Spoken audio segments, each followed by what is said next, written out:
Well, it is now the 8th or 9th of July, somewhere along there, and it's wet, humid, cloudy, gray. There's lots of things growing.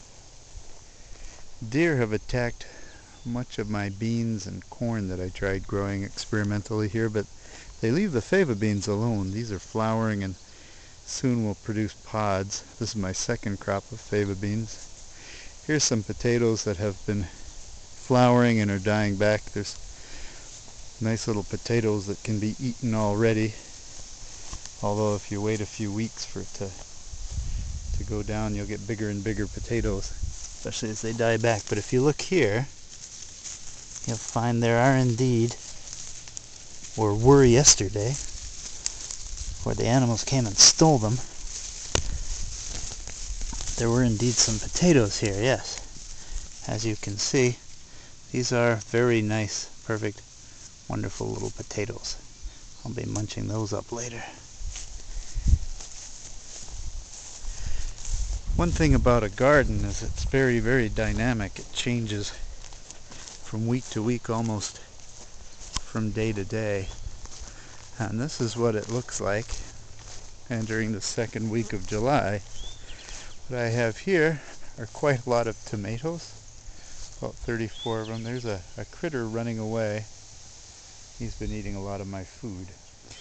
Here we have a plant called cardo in Italy.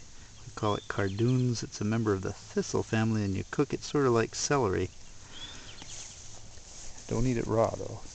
Over here in amongst the weeds, some beans that haven't been eaten by the deer, and some corn coming up. More beans and corn.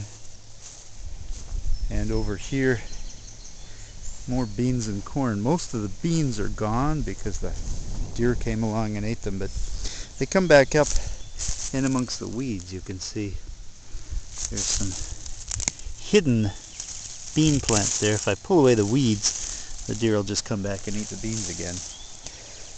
Over here, the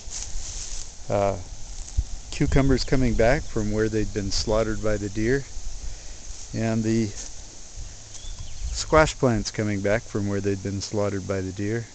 Over here, some mustard plants I've allowed to go to flowering, to go as tall as they can.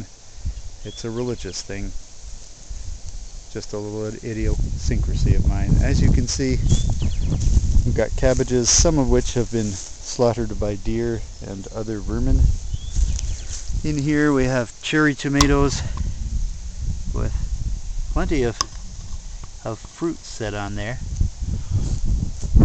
and some of the other types of tomatoes also have plenty of fruit that has been set,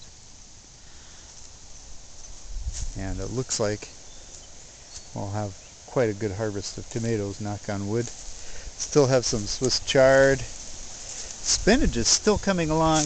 This time of year, normally there wouldn't be any spinach left, but there's still quite a bit. Very good for salads.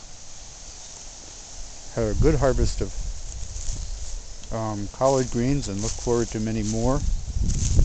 Here's some deer footprints, and here's a hole where a ground squirrel or chipmunk has come in. They eat a lot of my food. That's alright, I've got plenty. This is a giant quilitis plant. Could take this out and strip it down and get quite a good feed. I have plenty of basil, which is good because I'm going to have plenty of tomatoes coming in. My brown and white fennel are coming along. As you can see, nice little fennel there. More fennel, and plenty of dill. I've also allowed dill to grow up here in amongst my herbs as weed collection. One of the nicest things here is arugula flowers, and as you can see I have a lot of them.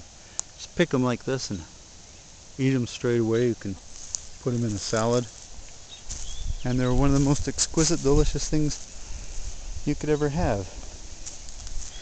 Here are some dill seeds I've allowed to grow. The dill quite good for putting in with yogurt and all the cucumbers I'm going to be having. The herbs are coming along quite nicely. Plenty of sage, tarragon, rosemary probably needs to be replanted. Plenty of thyme, which is just starting to flower.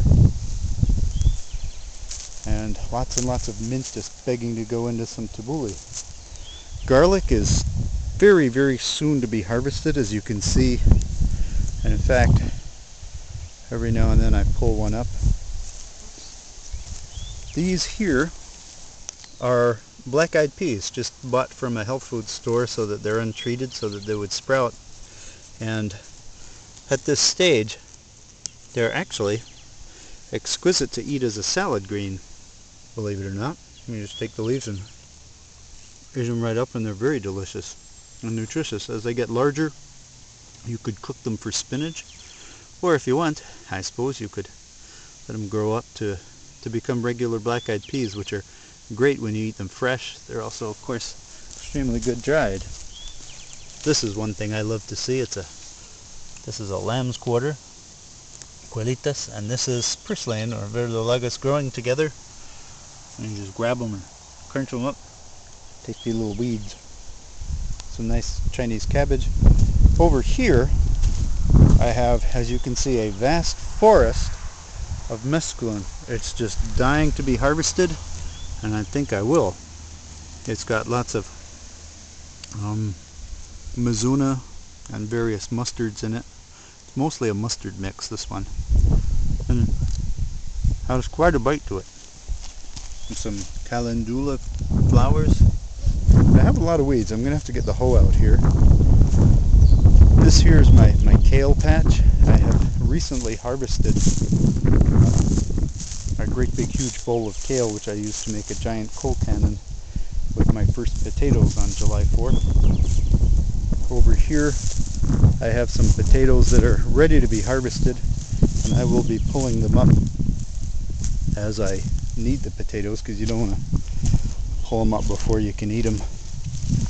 But this is basically my potato larder. I want to try to get them before the ground vermin get them all. Over here, behind this row of green beans and corn, as you can see, these are fava beans that are finally ready to harvest as beans. Let's see if I can pull one out for you. Open them up. And inside there is a nice little fava bean. And these are quite good to eat raw, especially if you put them on French bread and butter with a little bit of salt and pepper. Or you could drop them in a soup for a couple of minutes before the soup's about to be served. Very delicious fresh. I have some various beans which will probably be slaughtered by vermin. It's one of the side effects, I guess, of very passive gardening, in which you don't fight the animals or anything else. You just take what you get. One thing that happens is it's going to be a paradise for vermin.